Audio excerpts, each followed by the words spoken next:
Hello, Bacho. Am I audible and visible to all of you?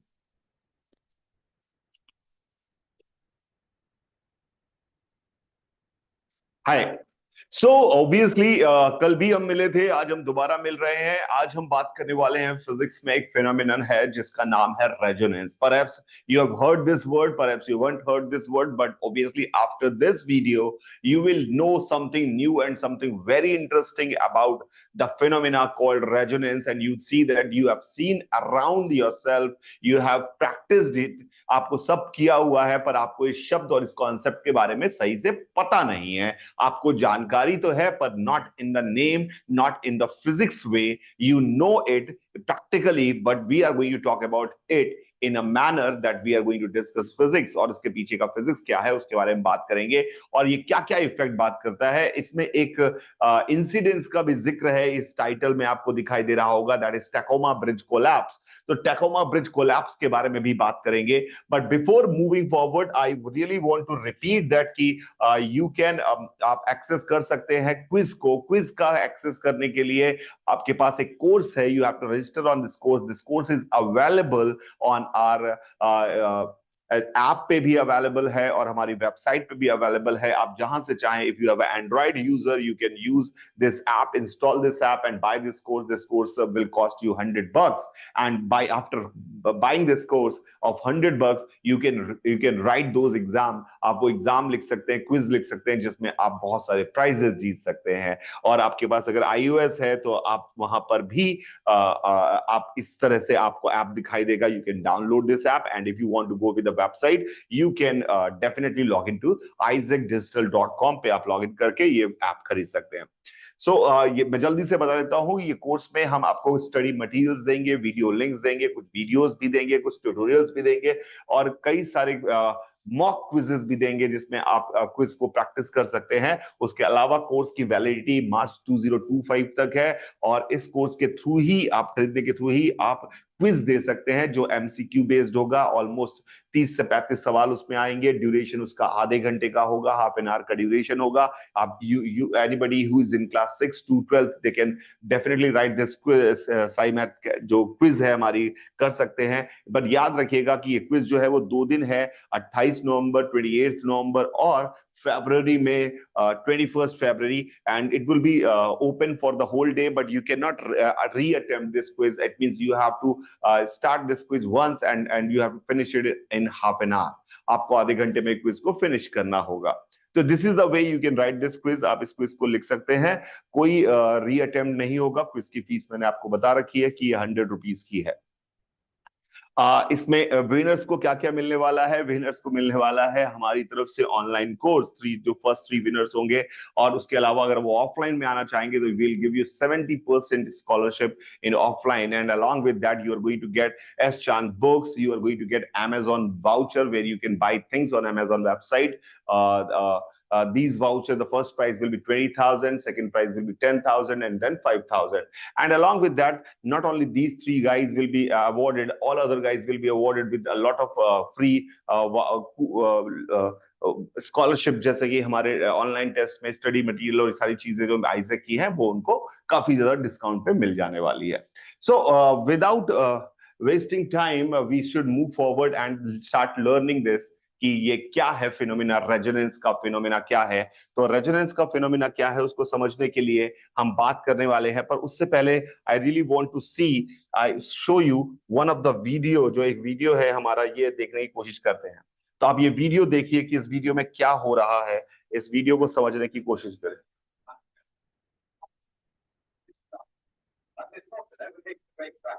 There is a Tacoma bridge is there, and you can see how this bridge made of concrete is vibrating, and this is very rare phenomena जो हमने कभी देखा कि ऐसा हुआ होगा। इतना strong bridge था और ये हवा में झूल रहा है, दिख रहा है। एंड देखिए, अगर आप लोगों को देखें तो ऐसा आंधी तूफान भी नहीं आ रहा है कि उसकी वजह से ऐसा हो रहा होगा। तो ये लोग उसको देख रहे हैं आप ये, और वो इतने बड़े बड़े एम्पलीट्यूड्स करने लगा कि अल्टीमेटली ये कंक्रीट की मोटी सी रोड जो है वो टूट जाएगी। अभी अभी हम देखने वाले हैं कि ये पूरा का पूरा कोलैप्स कर जाएगा, और ये पूरा कोलैप्स कर गया। तो ये पूरा का पूरा ब्रिज कोलैप्स कर गया। और ऐसा कोई आंधी तूफान नहीं आ रहा है, ऐसा कोई बहुत बड़ा सिचुएशन नहीं है ऐसा कि पता नहीं क्या हो रहा है। और ऐसा भी नहीं कि ये अभी इन्होंने बोला कि कितने सारे पैसों में इस ब्रिज को बनाया गया था, 1940 की कहानी है और ये ब्रिज टूट गया। क्या हुआ होगा? क्या आप में से कोई बता सकता है कि what exactly happened? What exactly happened? क्या हुआ था वहां पर? क्या हुआ था वहां पे? Samata, Veer, can anybody explain me ki what exactly has happened? What is this phenomena of resonance? What is how this Tacoma Narrow Bridge collapse? ये ब्रिज कैसे कोलैप्स हुआ? क्या रेजोनेंस होता है? क्या है? क्या आपने कभी सुना है इसके बारे में? I really love to know if you know anything about it, please tell me. Samata and Veer, if you have any knowledge about it, have you ever heard this word? Have you ever seen this video before? क्या आपने ये Tacoma bridge collapse के बारे में सुना था? कभी कुछ इसके बारे में पता है? बिल्कुल नहीं पता है आपको, पता नहीं आपको। लेकिन आपको ये देखकर तो बहुत ही एस्टोनिशिंग लगा होगा कि यार ये ऐसा भी हो सकता है, इतना रिस्क है, इतना रिस्क है यहाँ पर। तो ये इसका फोटो था, ये ब्रिज पूरा का पूरा टूट के नीचे गिर गया। जो मैंने आपको वीडियो दिखाया था, ये उसका फोटो है, साइड व्यू है, तो पतला सा ब्रिज लग रहा है, but it was a very heavy bridge. Not only this, sometimes you have heard that ki, when a soldier march is going on, they always say कि जब आपका कोई ब्रिज आता है, रोडवे का ब्रिज आता है जो हैंग कर रहा होता है, दे ऑलवेज से मार्च को वो डिस्पर्स कर देते हैं कि मार्च नहीं करना है आपको ऑन द ब्रिज। ब्रिज पे आपको ये मार्च नहीं करना होगा, ब्रिज पे मार्च नहीं करना होगा, ऐसा वो कह देते हैं कि ऐसा करा कीजिए। उसका भी एक रीजन वही है जो यहाँ पे हम बात करने वाले हैं, रेजोनेंस का इफेक्ट जो समझाने वाले हैं। एंड यू वांट, आपको कभी, आपको पता है जो ओपरा सिंगर होते हैं, ओपरा सिंगर, वो करके नहीं आपने देखा होगा मूवीज में opera singers, perhaps have you ever been to this live show और not, but you have must have seen in the movies opera करके जो फीमेल्स गाना गाती हैं। Have you heard opera sing? Opera singers को गाते हुए कभी देखा है आपने? आज पता चल जाएगा वीर हमें कि क्या है ये। उषा, आज हमें ये पता चल जाएगा कि क्या है। क्या आपने कभी ओपरा सिंगर्स को, उनको मालूम है क्या कहा जाता है? उनका टेस्ट कैसे होता है? उनका टेस्ट होता है ओपरा सिंगर्स का कि यार एक वाइन ग्लास रखी जाती है और आपको आवाज निकालनी है, और आवाज निकाल कर, यानी गाना ऐसा गाना है कि वो वाइन ग्लास चकनाचूर हो जाए, टूट जाए। ये सारा का सारा कॉन्सेप्ट है, चकनाचूर हो जाए। ये क्या है? ये फिनोमिना भी फिर से रेजोनेंस का है, ये फिनोमिना भी रेजोनेंस का ही होने वाला है। यस, एडवर्टीजमेंट ऑफ जेम्स में आपने देखा था, बिल्कुल सही बात है। कई बार आप देखते हैं कि कुछ बच्चे जो हैं वो झूला अपने आप झूल लेते हैं। कई बार स्विंग्स, आप कभी गार्डन वार्डन में गए, कुछ लोग अपने आप बिना किसी सपोर्ट के धीरे धीरे पैर को ऑसिलेट करते हुए वो धीरे धीरे करके अपना एम्पलीट्यूड बढ़ाते रहते हैं और अच्छे से झूला झूलने लगते हैं। और कुछ मेरे जैसे लोग होते हैं, वो पैर आड़ तिरछा मारते हैं और वो कभी झूले में अपने आप बिना सपोर्ट के आगे पीछे कर ही नहीं पाते हैं। ये भी आपने देखा होगा। आप में से कितने लोग ऐसे हैं जिनको आता है ये झूलना, यानी कि बिना किसी सपोर्ट के एक बार पैर से टक्कर ली, पैर से जमीन से पैर को पुश किया और उसके बाद हवा में ही आप अपने पैरों को सही से सिंक्रोनाइज करके आप झूला झूल लेते हैं। How many of you can do that? How many of you can do that? Have you ever seen? I know some of you can definitely do that, but you don't know how you are doing. This is just a, you don't know the physics behind that. You don't know anything behind that, but you have seen this thing happening. You have seen this thing happening. आपने देखा होगा। Okay सक्षम,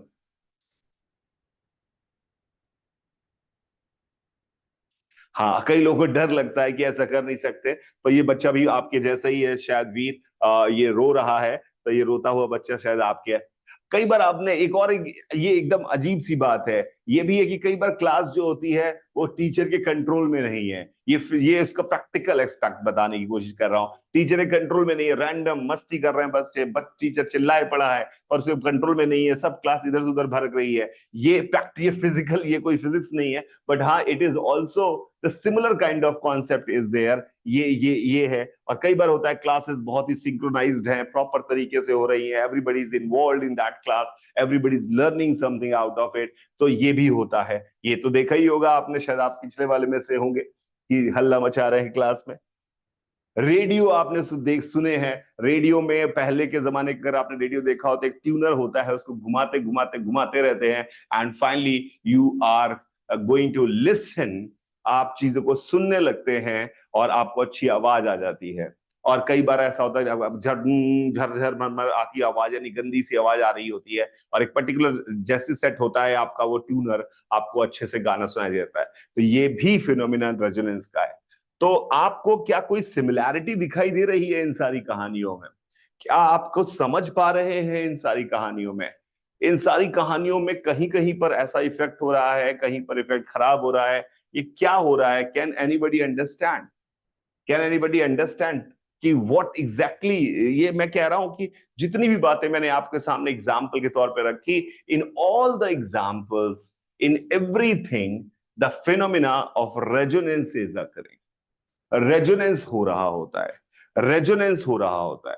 तो क्या है resonance? देखिए एक बात समझते हैं, अब हम थोड़ा फिजिक्स में पॉइंट ऑफ व्यू से बात समझते हैं। होता क्या है? होता क्या है प्लीज समझने की कोशिश करिएगा। रेजोनेंस, फिर मैं एक एक करके सारी चीजों को आपको समझाऊंगा। Tacoma bridge collapse, why we won't march, और स्विंगिंग वाला क्या फंडामेंटल है, उन सब की बात करूंगा। रेजोनेंस में को समझने के लिए, रेजोनेंस को समझने के लिए आपको एक बात समझ में आनी पड़ेगी। आपको एक बात समझ में आनी पड़ेगी। देखिए एक बात समझिए, जब आप एक गिटार का वायर है, गिटार के वायर को प्लग करते हैं तो वो वाइब्रेट करने लगता है। आप तो सिर्फ प्लग करके चले आए और वो वाइब्रेट करना स्टार्ट कर दिया। प्लग किया आपने और वो वाइब्रेट करने लगा। तो यानी हर चीज जो है, जैसे कि हर चीज की डिफरेंट आवाज है। यहां पे मैं हिट करूंगा, अलग आवाज आ रही है। यहां हिट करूंगा, अलग आवाज आ रही है। यहां पे वुडन फ्लोर पे, वुडन जगह पे हिट करूंगा, अलग आवाज आ रही है।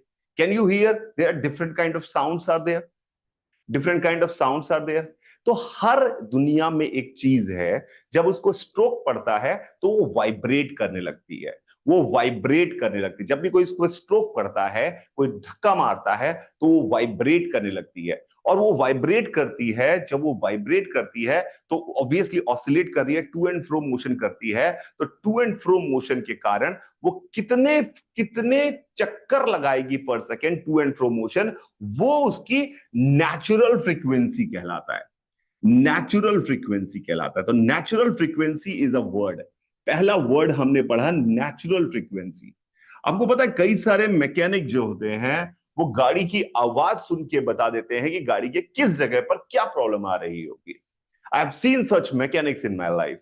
यानी कि ऐसा वो समझ जाती है। हर चीज की नेचुरल फ्रीक्वेंसी है। मेरा गला बनाया गया है, मैं गले के मॉलिक्यूल, गले में एक वोकल कॉर्ड है, उस वोकल कॉर्ड को वाइब्रेट कराता हूं, वाइब्रेट कराता हूं हवा के प्रेशर से, वाइब्रेट कराता हूं। हवा के प्रेशर से वाइब्रेट जब होती है तो वो एक वाइब्रेशन जो है, उसका जो वाइब्रेशन हो रहा है वो कितने चक्कर पर सेकंड लगाएगा वो मैं कंट्रोल नहीं करता। वो अपने आप, जैसी उसकी लेंथ होगी, जैसा उसका साइज होगा, जैसा उसका शेप होगा, उसके हिसाब से वो वाइब्रेट करती है। और यही उसके कारण जब आगे के मॉलिक्यूल वाइब्रेट करते हैं और आपको आवाज सुनाई देती है एनएमएस सर बोल रहे हैं, तो आपको समझ में आ जाता है कि ये एनएमएस सर की आवाज है, ये मेरी आवाज है, ये मेरी आवाज है। रीजन क्योंकि उसकी फ्रीक्वेंसी फिक्स्ड है। तो उसकी फ्रीक्वेंसी फिक्स्ड है, फ्रीक्वेंसी ही आवाज की पहचान होती है। It is the identification of the sound. Identification of the sound, यानी कि आपकी आवाज और दूसरे की आवाज अलग है, तो उसका आइडेंटिफिकेशन कैसे करते हैं? वो फ्रीक्वेंसी से डिसाइड होता है। फ्रीक्वेंसी से डिसाइड होता है। फ्रीक्वेंसी, नेचुरल फ्रीक्वेंसी किस पे डिपेंड करती है? शेप, साइज, इन सारी चीजों पे डिपेंड करती है कैसी चीज बनी हुई है, क्या बाउंड्री कंडीशंस क्या है, कैसा बंधा हुआ है, कहां बंधा हुआ है, इन सारी चीजों पर डिपेंड करती है। ऑब्वियसली आप एक पर्दा है, उसको अगर आप मारे तो उस पर अलग आवाज आएगी, पर उसको आप टाइट कर दें, उसको फिक्स कर दें, हिलने ना दें, पर उसको अब हिट करें तो उस पर अलग आवाज आएगी। कहीं पे कोई स्क्रू ढीला हो गया है, जैसे टाइट, जब कभी आप चलते हैं, कभी कभी आपके घरों में अगर आपके टाइल्स का आपने देखा होगा, कई बार अगर उखड़ी हो कभी टाइल, तो आप चलते तो ढप से आवाज आती है। आपको लगता है कि ये टाइल ढीली पड़ गई है, तो मम्मी पापा को लगता है इस टाइल्स को बदलना पड़ेगा, इस टाइल को बदलना पड़ेगा क्योंकि ढीली पड़ गई है। ये टाइल अच्छे से चिपकी नहीं, अलग टाइल की आवाज है, वहां पर अलग आवाज आ रही है। Have you ever notice these things? तो ये उसकी नेचुरल फ्रीक्वेंसी है। बिल्कुल हो सकती है वीर लाखड़, ऐसा नेचुरल फ्रीक्वेंसी डीएनए जैसा नहीं है, नेचुरल फ्रीक्वेंसी डीएनए जैसी नहीं है, वो हो सकती है। और वो हम उसको थोड़ा सा कंट्रोल करके हम चेंज कर सकते हैं। अगर उस वोकल कॉर्ड को किसी तरह से हमारे पास कंट्रोल हुआ इंटरनली, तो हम उसको थोड़ा चेंज भी कर लेते हैं।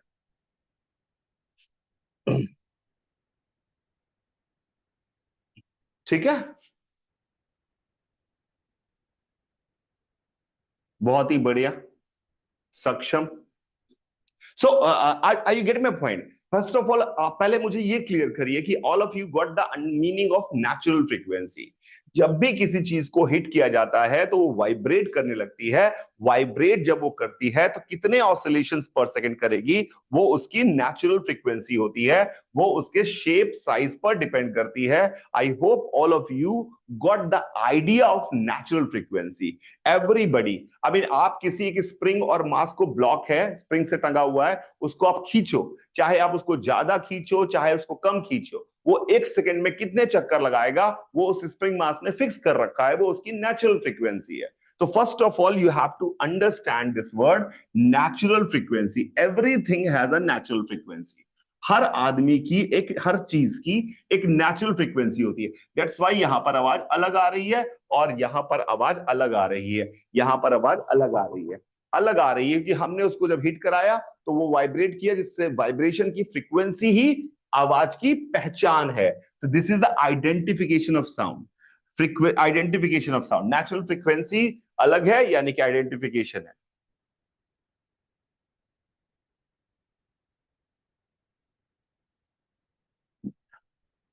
नेचुरल फ्रीक्वेंसी की फ्रीक्वेंसी क्या हुआ? टाइम फिक्स है का क्या मतलब हुआ भाई? इसका क्या मतलब हुआ? टाइम, नेचुरल फ्रीक्वेंसी का मतलब होता है कि एक सेकंड में कितनी बार ऑसिलेशन करेगा, एक सेकंड में कितनी बार चक्कर लगाएगा। अगर एक सेकंड में कोई 5 बार चक्कर लगाता है तो हम कहते हैं इसकी फ्रीक्वेंसी 5 है। एक सेकंड में कोई 10,000 चक्कर लगाता है तो हम कहते हैं उसकी फ्रीक्वेंसी 10,000 है। कितने चक्कर लगाएगा, जैसे कोई चीज आगे पीछे हो रही है तो कितनी बार आगे पीछे होगी एक सेकंड में, वो उसकी फ्रीक्वेंसी कहलाता है। फ्रीक्वेंसी के लिए टाइम, फ्रीक्वेंसी और टाइम पीरियड, एक चक्कर लगाने में जो समय होता है उसे टाइम पीरियड कहते हैं। यानी किसी की फ्रीक्वेंसी अगर 5 है, इसका मतलब वो एक सेकंड में 5 चक्कर लगाता है। इसका मतलब यह हुआ कि उसका टाइम पीरियड 1/5 सेकेंड है। यानी एक कंप्लीट ऑसिलेशन वो 1/5 सेकेंड में करता है। Am I making sense now? Mahak, Mahak, आपको मेरी बात समझ में आई मैं क्या बोल रहा हूं? Yes yes, pendulum does oscillate, pendulum oscillate करता है। हर चीज ऑसिलेट करती है, हर जगह। साउंड जनरेट ही ऑसिलेशन से होता है, साउंड ऑसिलेशन से ही जनरेट होता है, और ऑसिलेशंस वही आगे ट्रांसफर होते जाते हैं और हमारे कान के पास आते हैं, हमारे ईयर ड्रम को ऑसिलेट कराते हैं। तो हमारा ईयर ड्रम जब ऑसिलेट होता है तो वो ऑसिलेशन हमारा दिमाग रीड करता है और हमें सुनाई देता है कि एनिमे सर चिल्ला रहे हैं। हमें समझ में आता है कि एनिमे सर बोल रहे हैं, मैं बोल रहा हूं, आपको सुनाई दे रहा है। Am I making sense? So this is a very simple thing, natural frequency हर चीज की। अब मान लो, अब एक बात समझो, ये हुआ, अभी मैंने एक बार हिट किया तो वो ऑसिलेट किया, थोड़ी आवाज निकली, फिर बंद हो गया। मैं लगातार हिट करता रहूंगा तो लगातार उसकी आवाज निकलती रहेगी। अब एक नेचुरल फ्रीक्वेंसी, अब ध्यान से समझना, ध्यान से समझना, ध्यान से समझना। अगर, सॉरी, नेचुरल फ्रीक्वेंसी सर में आ गई। तो आपने जब किसी को झूला झुलवा रहे थे, जब आप किसी को झूला था, एक बात समझते, आप मान लीजिए कि हम झूला झुला रहे हैं किसी को, वी आर पुशिंग, हम इस बच्चे को पीछे से आकर झूला झुलवाना स्टार्ट किया। तो बच्चा का जब हमने धक्का मारा तो ये इसका पेंडुलम ही तो है बच्चे का, ये ऑसिलेट करने लगा। इसकी एक नेचुरल फ्रीक्वेंसी है। नेचुरल फ्रीक्वेंसी हो सकता है कि ये झूला यहां से यहां तक जाए, यहां पर वापस आए और फिर यहां तक जाए, फिर वापस आए, और ये पूरा का पूरा कार्यक्रम, यहां से यहां जाना, वापस आना, ऊपर जाना, नीचे आना, ये पूरा एक चक्कर हुआ। इस पूरे एक चक्कर में मान लिया उसको 2 सेकंड लगते हैं, 2 सेकंड लगते हैं, ठीक है, 2 सेकंड लगते हैं। हर 2 सेकंड बाद वो इस तरह से चक्कर लगा रहा है। अब आप उसको धक्का देकर उसको चाहते थे कि वो झूला की उसका एम्पलीट्यूड बढ़े, वो और बड़े बड़े एम्पलीट्यूड से दूर दूर तक जाए, आप चाहते, आप पीछे से पुश करने के लिए खड़े हुए हैं। तो आप क्या हो गए? आप हो गए ड्राइवर। और वो क्या हो गया, ड्रिवेन। ड्राइवर मतलब जो बाहरी आदमी है जो इसको ऑसिलेट करा रहा है, ड्रिवेन मतलब जो ऑसिलेट कर रहा है। इसकी नेचुरल फ्रीक्वेंसी कितनी है, फिक्स्ड है। नेचुरल फ्रीक्वेंसी कितनी है, फिक्स्ड है, 2 सेकेंड।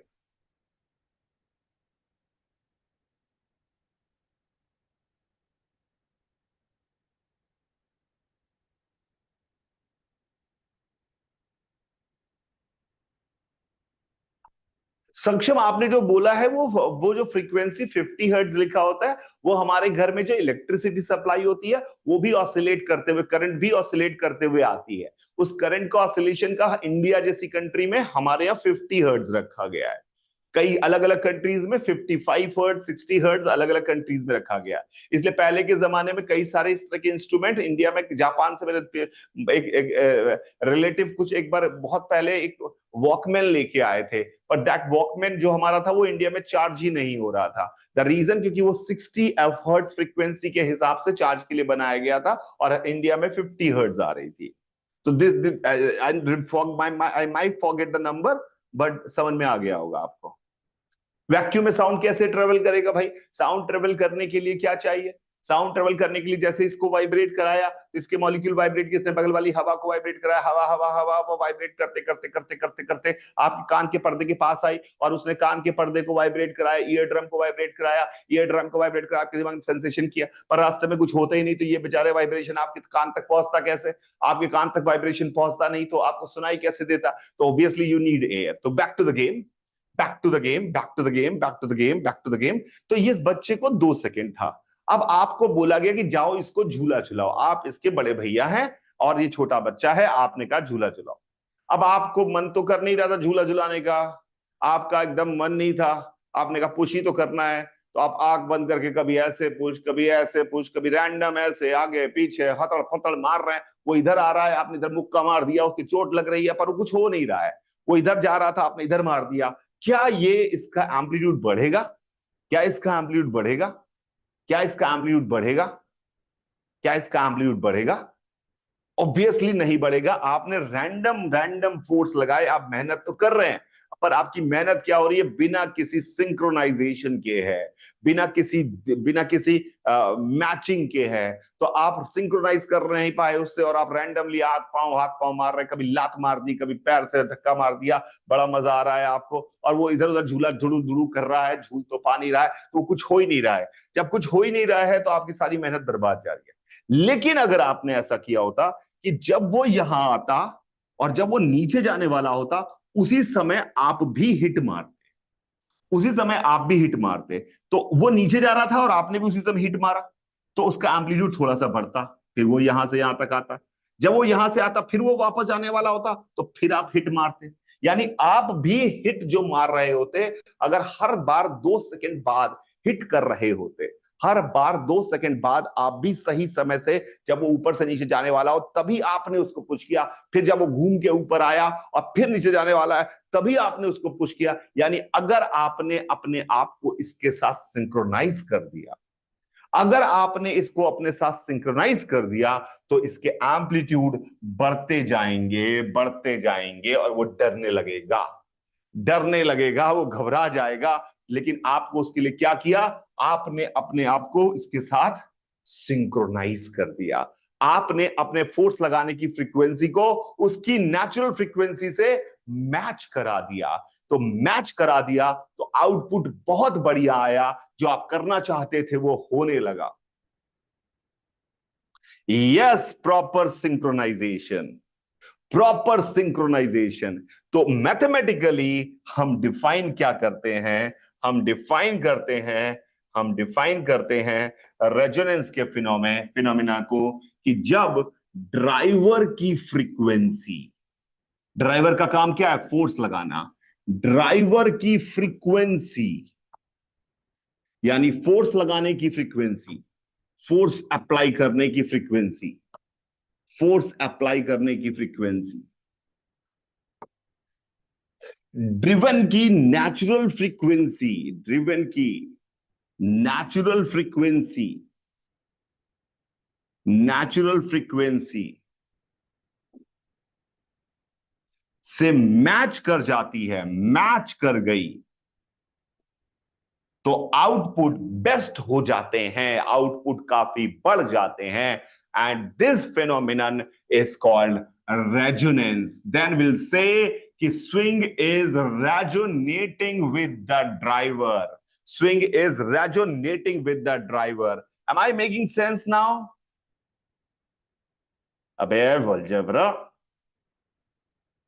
अलजेब्रा का बहुत यूज है भैया, इसमें भी अलजेब्रा हर जगह। यहां पर भी आपने मान दिया एक्स, जहां पे भी आपको एक्स मानकर सॉल्व करना पड़ जाए, समझ जाना कि वो अलजेब्रा का यूज है।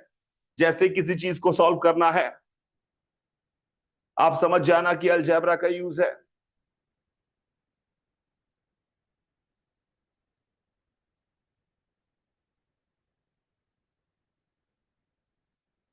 I hope you got my point. तो रेजोनेंस इज द फिनोमिना, अंग्रेजी में अगर मैं बोलूं तो कैसे बोलूंगा? When the frequency of driver matches with the frequency of driven, then the amplitude and the output will become best, and this phenomenon is called resonance, and that we call that the driven is resonating with driver, it is resonating with driver, synchronize हो गया है driver के साथ, driven resonate कर रहा है, driven के साथ ड्राइवर रेजोनेट कर रहा है, दे हैव सिंक्रोनाइज्ड, वो सिंक्रोनाइज हो चुके हैं, वो सिंक्रोनाइज हो चुके हैं, वो सिंक्रोनाइज हो चुके हैं। ध्यान से समझिएगा, क्या मेरी बात समझ में आई? आई आपको समझ में? तो सिमिलरली जो मैंने क्लास का एग्जांपल दिया, क्लास का एग्जांपल दिया, यहां पर टीचर, बच्चे बच्चे अलग अलग तरीके के होते हैं। कुछ बच्चे पढ़ते पढ़ते बहुत पढ़ने का इंटरेस्ट रहता है, कुछ बच्चे ऐसे होते हैं कि भाई साहब उनको खेल कूद से ही पढ़ना है, उनको मजे करने हैं जिंदगी में, उसके साथ पढ़ा दो तो ठीक है, नहीं तो नहीं। तो जब ड्राइवर यानी कि मैडम की सोच, मैडम का तरीका बच्चों के तरीके से मैच कर जाएगा तो क्लास में आउटपुट अच्छा आएगा, क्योंकि ड्राइवर हुई मैडम, बच्चे हुए ड्रिवन, ड्रिवन हुए बच्चे, ड्राइवर हुई मैडम। तो मैडम की पढ़ाने का तरीका सिंक्रोनाइज्ड होगा बच्चों की आदत से, तो आउटपुट बेस्ट आएगा। तो हम कहेंगे the class is resonating with ma'am, the class is resonating with ma'am, ma'am के साथ हमारी क्लास रेजोनेट कर रही है। और उस केस में हमारे आउटपुट ऐसे आएंगे, इसमें हर बच्चा पूरी तरह से इन्वॉल्व होगा और कहेगा yes madam I got it, yes madam I got it. So I hope you got this concept, the phenomenon of resonance. Please say yes if you got this concept.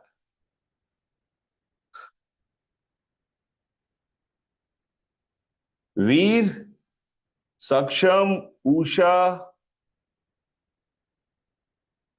did you get that? Did you get that?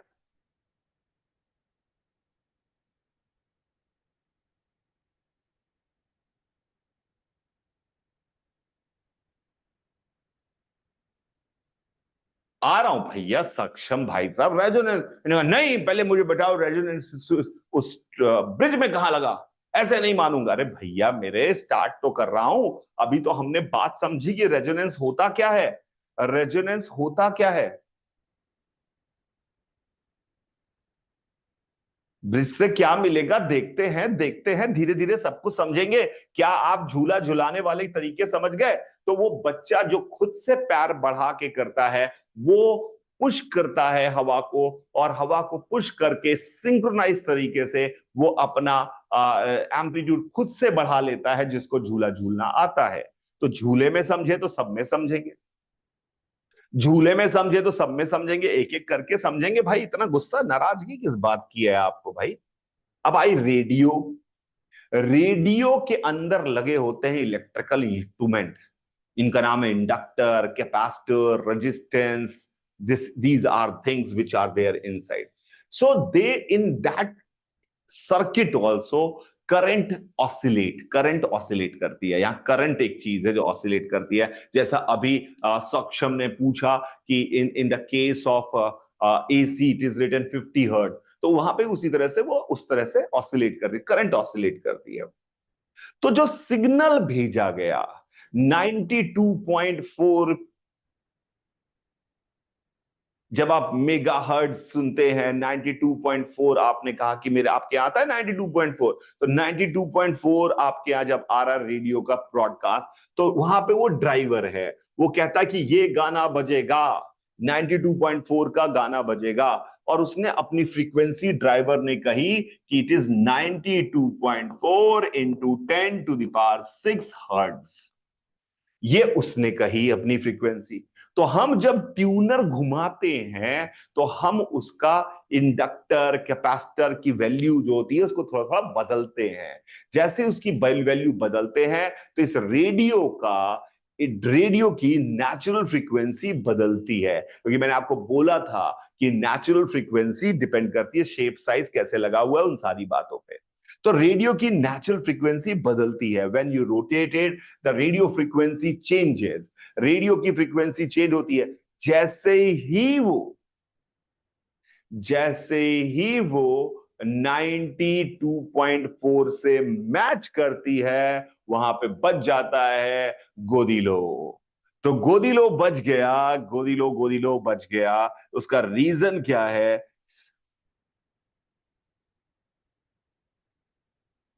क्या आपको समझ में आया? Yes, वो ये भी synchronisation से होता है। जैसे ही सिंक्रोनाइज हुई दोनों की फ्रीक्वेंसी, आउटपुट बढ़िया हो गया, आउटपुट बढ़िया हो गया, आउटपुट एकदम बढ़िया हो गया।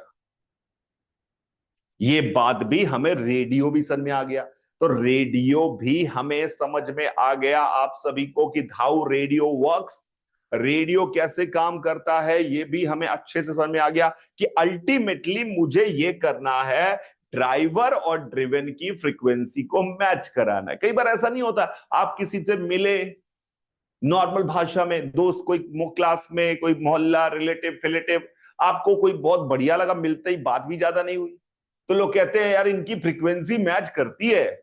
कई बार आपने सुना होगा people used to say this word in common because they heard from some scientific guy and they started using this कि अच्छा दो लोगों की दोस्ती हो जा रही है तो उनकी फ्रीक्वेंसी मैच करती है। सो वी यूज्ड टू से कि अरे भाई इसकी मेरी फ्रीक्वेंसी मैच करती है। फ्रीक्वेंसी मैच करने का मतलब है कि तुम दोनों जब साथ आओगे तो खूब धूम मचाने वाले हो, बिकॉज यहां पर आप रेजोनेट करने वाले हैं।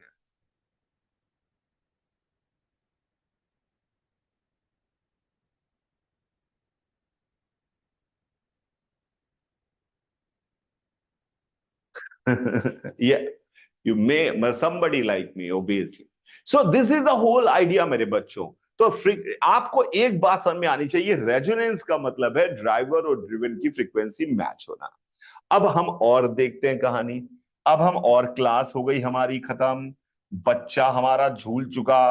अब ये ग्लास कैसे तोड़ा भैया, ये ग्लास कैसे तोड़ा भैया, इसको समझने की कोशिश करते हैं, ग्लास कैसे तोड़ा।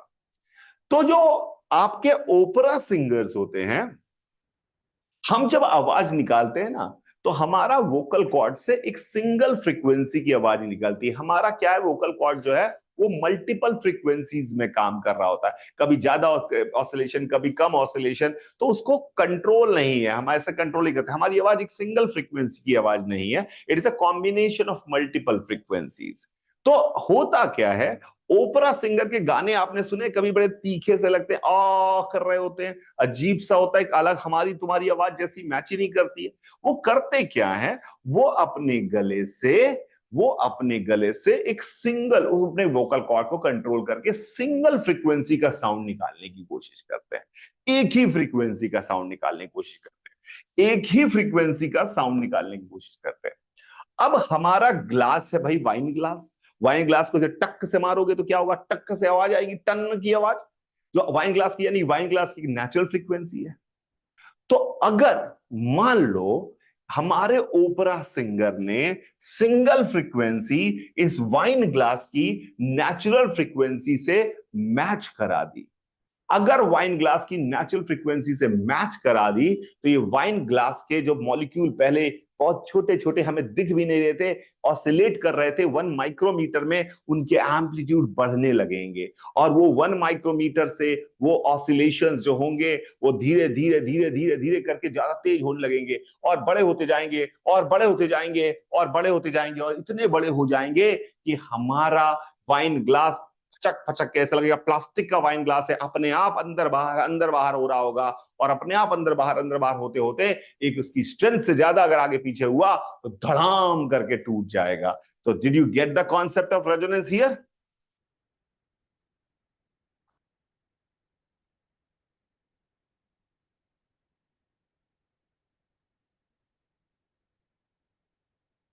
Did you get the concept बेटा? वीर, सक्षम, देखा वाइन ग्लास कैसे टूटा? वाइन ग्लास ऐसे टूट गया, वाइन ग्लास ऐसे टूट गया। अब अगर मैं वाइन ग्लास को सोचने की कोशिश करूं, सोचेगा, मान लीजिए ये ग्लास है, ये ग्लास है,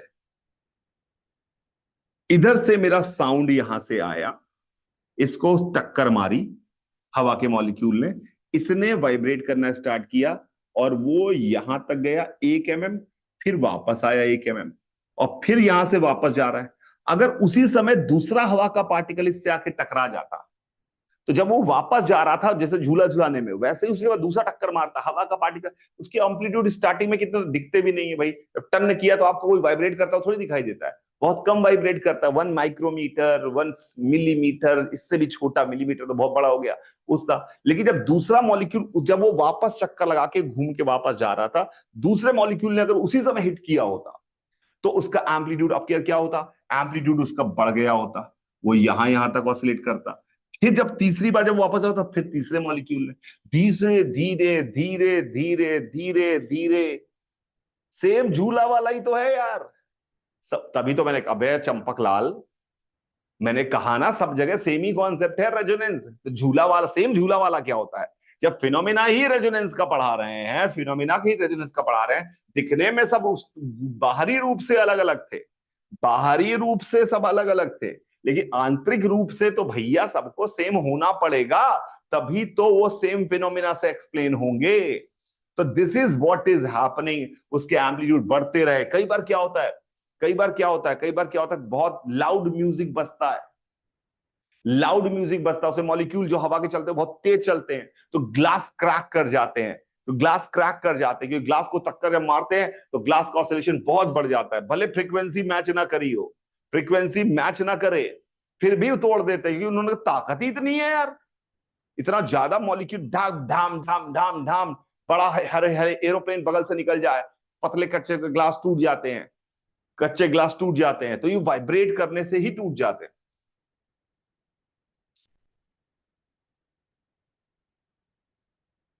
यह सेम रखनी होती है।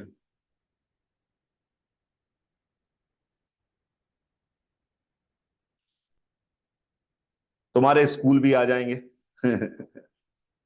तो this is the happen, this is the, अब हम आते हैं अपने बेसिक कहानी, ये है मार्च। अब ये क्या करते हैं भैया, ये मार्च करते हैं, ये लोग क्या करते हैं, मार्च करते हैं, आपने देखा कभी मार्च करते हुए? एक साथ पैर उठाते हैं, एक साथ पैर दिखाते हैं, एक साथ पैर उठाते हैं, एक साथ पैर दिखाते हैं। तो यानी कि वो सारे के सारे आपस में सिंक्रोनाइज है, रैंडम नहीं चल रहे हैं, धड़म धड़ूम धड़म। मतलब एक ब्रिज है, ब्रिज को जब किसी ने पैर मारा, ब्रिज को किसी को चलता है तो ब्रिज को धक्का मारा, तो ब्रिज के मॉलिक्यूल वाइब्रेट करने लगेगा। लेकिन अब क्या होता है, 50 लोग अलग अलग तरीके से चल रहे हैं, कोई इधर धक्का मार रहा है, कोई नीचे धक्का मार रहा है, तो ये बिल्कुल वही हुआ झूले में, जब आप आंख बंद करके रैंडम बम बम बम बम बम कर रहे हैं, तो झूला चल ही नहीं रहा है, झूले का कुछ हो ही नहीं रहा, झूला बढ़ ही नहीं रहा एम्पलीट्यूड, क्योंकि आपकी मेहनत सबकी बर्बाद हो जा रही है। और ये सारे के सारे मार्च करते हुए जनता एक साथ हिट मारती है, धड़ाम, फिर एक साथ हिट मारती है, धड़ाम। तो जब वो एक साथ बार बार हिट मार रही होती है, तो अगर इनकी फ्रीक्वेंसी ब्रिज की फ्रीक्वेंसी से मैच कर जाए, तो जैसे इनके हिट मारने की, ये सब है drivers, these all Indian soldiers are drivers, और झूल और ब्रिज हो गया हमारा, ब्रिज हो गया ड्रिवेन, ब्रिज हो गया ड्रिवेन, ब्रिज हो गया ड्रिवेन, ये सारे हैं ड्राइवर, और ये हो गया ड्रिवेन। जैसे ही उनकी फ्रीक्वेंसी मैच कर जाएगी तो वो हमारा ब्रिज जो है वो बड़े बड़े ऑसिलेशन करने लगेगा और सिर्फ पैदल चलकर वो ब्रिज तोड़ देंगे। ये पैदल चलकर ब्रिज ब्रिज तोड़ देंगे। इसलिए इनको मना किया जाता है कि भैया ऐसा मत करना, ब्रिज पर ऐसे ज्यादा स्टाइल मत मारना, धम धम मत करना, सब रैंडम हो जाओ, रैंडम रैंडम कदम चलो, जैसे नॉर्मल ह्यूमन बीइंग चलते हैं, सब एक साथ पैर नहीं रखो, कोई कभी रखो कोई कभी रखो, ताकि झूला एम्पलीट्यूड, झूले का झूला ही तो है ब्रिज। ब्रिज एक तरह का झूला ही तो है। वो झूले का एम्पलीट्यूड बढ़ जाएगा तो सब कुछ खराब हो जाएगा। तो भाई उस दिन क्या हुआ, फिर से देखते हैं उस दिन क्या हुआ।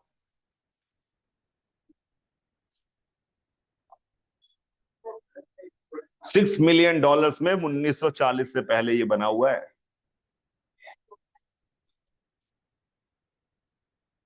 थर्ड लार्जेस्ट सस्पेंशन ब्रिज था ये देख रहे हैं आप।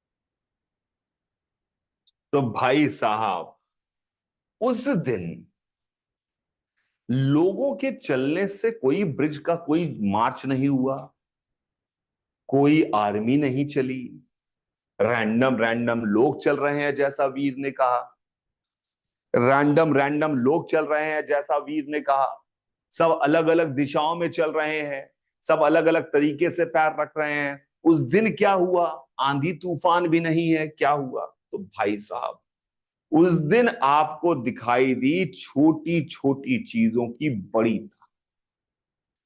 किस्मत के भरोसे से। इसके ऊपर आपको पता है हवा जो है, हवा के मॉलिक्यूल है।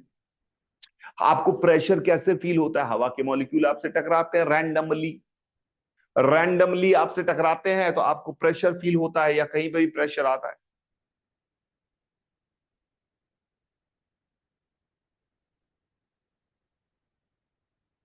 तो उस दिन क्या हुआ, जो हवा के मॉलिक्यूल हमारे ब्रिज पर, ये हमारा ब्रिज है जो हैंग्ड है यहां से यहां पे, ये ऐसे हैंग्ड ब्रिज है, हवा के मॉलिक्यूल आके इससे टकरा रहे थे। उस दिन क्या हुआ, ये सारे मॉलिक्यूल ने क्या पता नहीं क्या हुआ, कैसे हुआ, जिसका बहुत रेयर चांस है। That's why Tacoma bridge collapse is considered as the one of the most amazing never seen kind of phenomenon जो हमने देखा।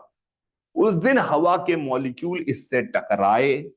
जब ये सारे मॉलिक्यूल एक साथ टकराए तो इसने वाइब्रेट करना स्टार्ट किया, बहुत छोटा सा वाइब्रेशन, यानी कि ये आया थोड़ा सा नीचे, थोड़ा सा नीचे आया, फिर थोड़ा सा ऊपर गया, हल्का सा 1 माइक्रोमीटर नैनोमीटर। पर दूसरी लेयर ऑफ मॉलिक्यूल उसी समय टकरा गए जब ये वापस नीचे जाने वाला था, उसी समय टकरा गए जब ये वापस से। तो हवा के मॉलिक्यूल के प्रेशर से आपका सर नहीं फट रहा है, आपका सर वाइब्रेट नहीं कर रहा है, लेकिन उसकी फ्रीक्वेंसी उस दिन, उसकी फ्रीक्वेंसी उस दिन मैच कर गई। हवा के मॉलिक्यूल जो छोटे छोटे मॉलिक्यूल हैं उनकी टक्कर से ब्रिज टूट जाए, ऐसा तो नहीं हो सकता, और आंधी तूफान भी नहीं है। पर ऐसा हुआ क्योंकि उनकी टक्कर ऐसी सिंक्रोनाइज हो गई कि उनकी टक्कर उसके एम्पलीट्यूड को धीरे धीरे धीरे धीरे धीरे धीरे धीरे धीरे ऐसे ठप ठप ठप ठप ठप ठप ठप ठप ठप ठप करके बढ़ाने लगी, और उसका एम्पलीट्यूड बढ़ते बढ़ते कई मीटर तक चला गया। आपने देखा अभी ऐसा लग रहा था रोड नहीं है, रस्सी है कंक्रीट की। यो रोड है, मोटी ताजी कंक्रीट सीलिंग, अगर आप मुंबई देखे और सीलिंग की जैसी मोटी रोड है। यस, बिल्कुल सही। यानी सिंक्रोनाइजेशन से आप इसमें वाटर ड्रॉप भी अगर सिंक्रोनाइज फॉर्म में टप टप टप टप एक साथ गिर रही हैं, इसके ऊपर बारिश हो रही है, तब भी कोलैप्स कर सकता है। Synchronization is the most amazing thing. Force is not important, because force तो आप तब भी लगा रहे थे जब आंख बंद करके अपने भाई को झूला झूला रहे थे, धड़ूम धड़ाम, तब भी आप फोर्स तो लगा रहे थे, पर फोर्स का आउटपुट नहीं आ रहा था, वो क्योंकि सिंक्रोनाइजेशन नहीं था। Synchronization is the key, synchronization is the key, and the same thing happens with your पढ़ाई ऑल्सो। तो थोड़ा ज्ञान की बात भी कर लेते हैं, मोटिवेशनल ज्ञान भी चिपका देता हूं मैं आपके सामने लगे हाथों।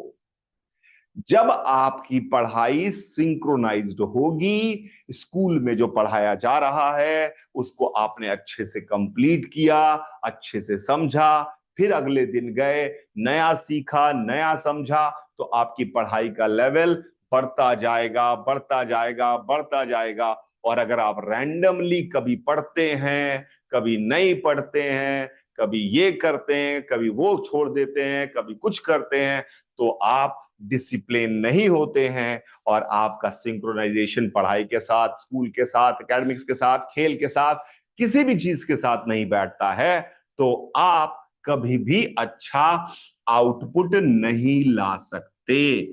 अच्छा आउटपुट सिर्फ और सिर्फ किससे आएगा? फिनोमिनन ऑफ रेजोनेंस से ही आएगा। रेजोनेंस होगी आपकी पढ़ाई और आपकी मानसिकता, तो ही।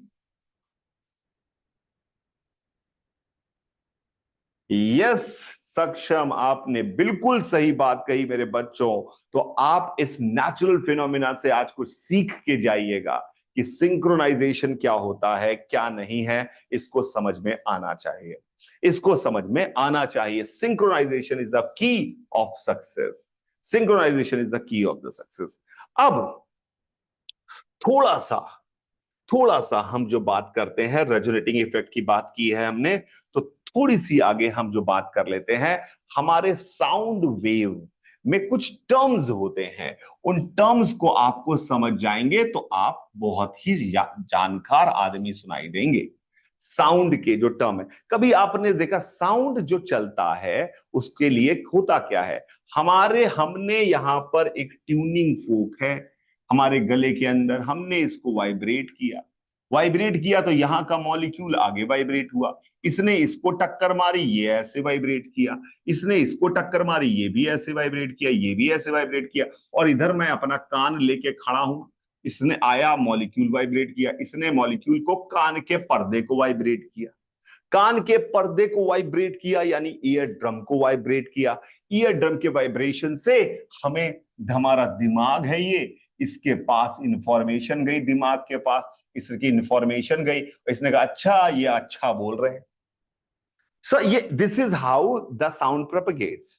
तो sound propagates in medium. Medium की एक खास बात होती है, जितना ज्यादा इलास्टिक हो, इलास्टिक वाला फटाफट एनर्जी देके वापस आ जाए, उतनी जल्दी साउंड ट्रेवल करता है। जितना ज्यादा मीडियम इलास्टिक है, साउंड उतनी फास्ट वाइब्रेट मूव करता है, साउंड उतनी फास्ट मूव करता है। कई बार आपने मूवी में, पिक्चर्स में, या फिर वेब सीरीज में, या कार्टून में, या वीडियोस में देखा होगा, कभी ट्रेन आ रही होती है, तो ट्रेन पे आ रही है या नहीं आ रही है, इसका पता लगाने के लिए कुछ लोग पटरी पर अपना कान रख के बैठ जाते हैं, पटरी पर अपना कान रख के ऐसे सुनते हैं। देखा है कि अभी आपने रेलवे ट्रैक पर ऐसे अपना कान रख देते हैं, पता लगाने के लिए, पता लगाने के लिए, पता लगाने के लिए। नहीं बेटा, कोई फॉर्मूला नहीं। फॉर्मूला क्या? Physics is not formula. Physics को फॉर्मुलाइज करते हैं हम जब हमें कंपेयर करना होता है। हमें कंपेयर करने का यहां पे फॉर्मूला मिल गया कि दोनों की फ्रीक्वेंसी मैच करनी चाहिए।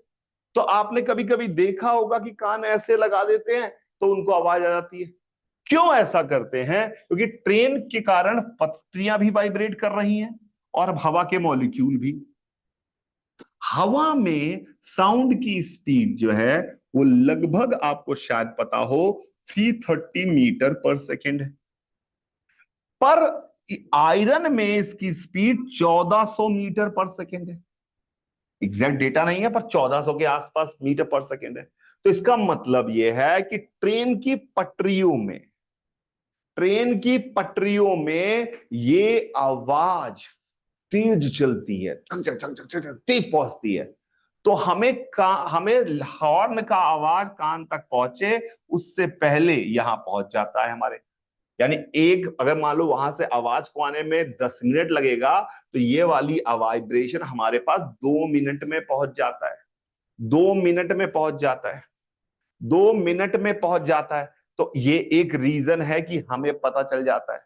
दूसरा, दूर से जब ट्रेन आ रही होती है तो भले वो हॉर्न बजा रही है, पर उसकी हॉर्न की आवाज इसको इसको पूरी हवा को मिल रही है।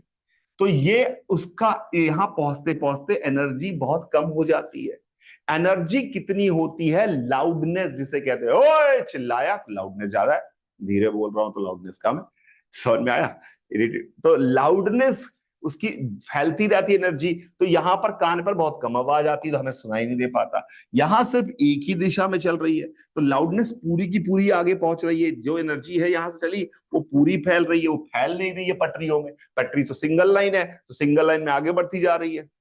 सिंगल लाइन में आयरन इज मोर इलास्टिक, बिल्कुल सही बात है। तो इसमें स्पीड भी ज्यादा है और लॉस भी कम हुआ। लॉस को कहते हैं अंग्रेजी में, थोड़ा पढ़े लिखे साउंड करेंगे, मोहल्ले में जाके स्कूल में जाके कहेंगे एटीन्यूएशन। ऐसा लगेगा कि आप भैया एकदम साइंटिस्ट के भतीजे हैं। एटीन्यूएशन, आप जब बोलेंगे कि भैया there is no attenuation, attenuation जैसे बोलेंगे लोग, अरे बाप रे ये कौन आदमी आ गया 7वीं क्लास में एटीन्यूएशन बात करता है। तो एटीन्यूएशन इज एक्चुअली, एटीन्यूएशन का मतलब होता है कि लॉस, लेस एटीन्यूएशन होता है उसमें, because light sound straight line में चल रही होती है।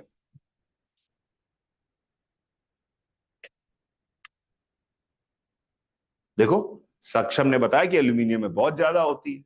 ठीक है, ये मैं वैसे भी फिजिक्स का वो मास्टर हूं जो रट्टा मारने में बिल्कुल विश्वास नहीं रखता। क्या ज्यादा किसमें कम, वो तो सारा लिखा है, गूगल मिल जाएगा। समझना आना चाहिए, वो गूगल में मिलकर भी किसी के पिताजी को समझ में नहीं आता।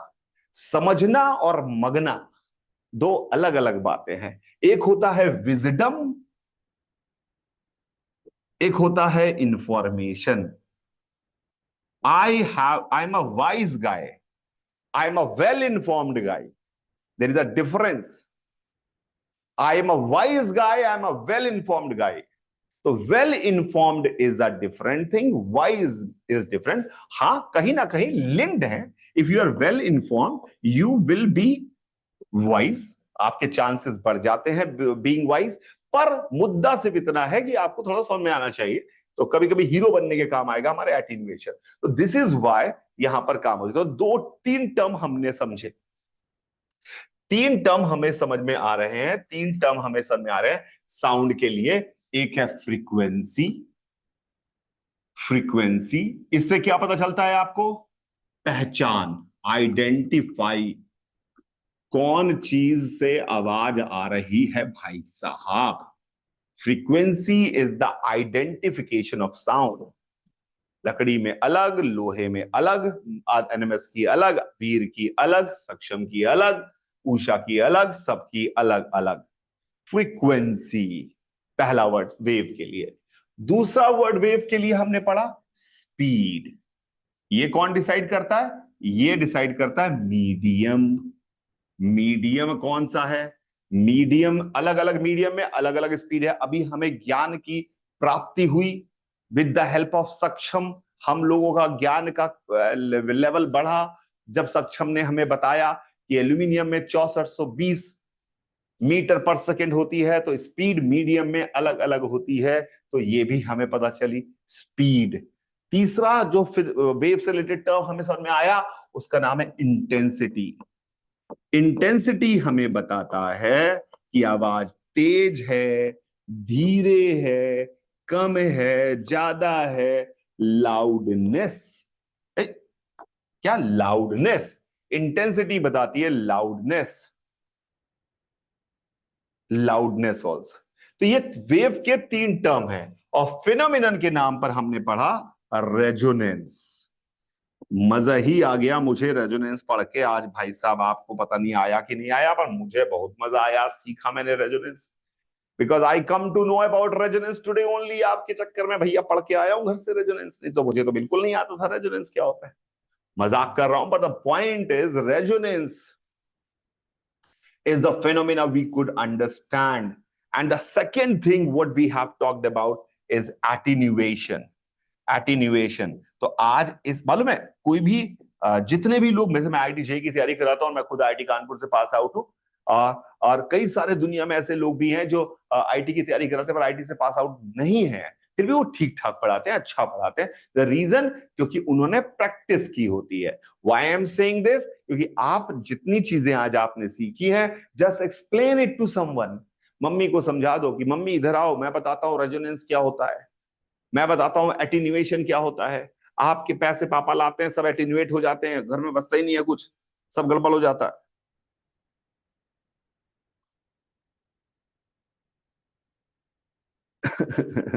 Thank you.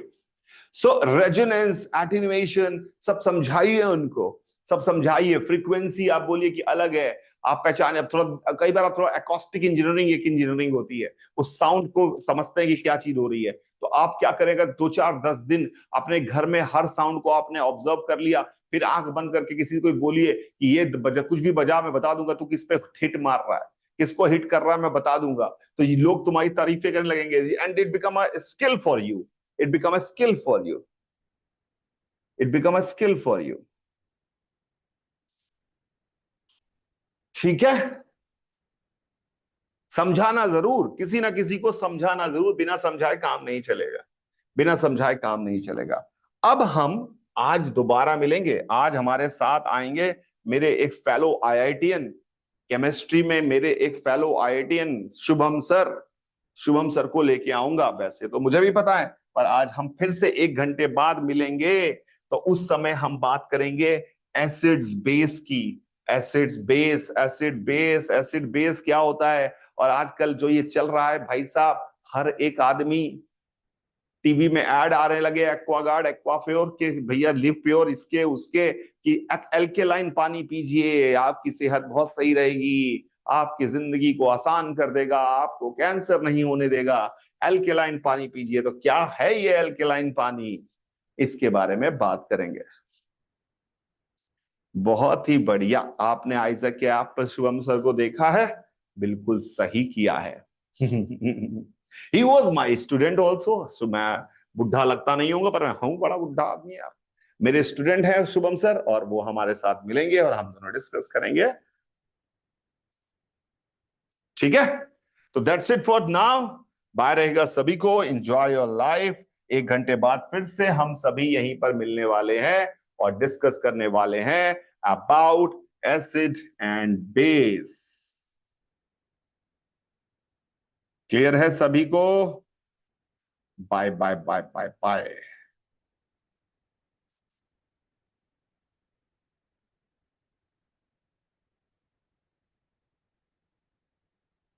नहीं सक्षम, कल क्लास नहीं होगी यार, we are going to have a class.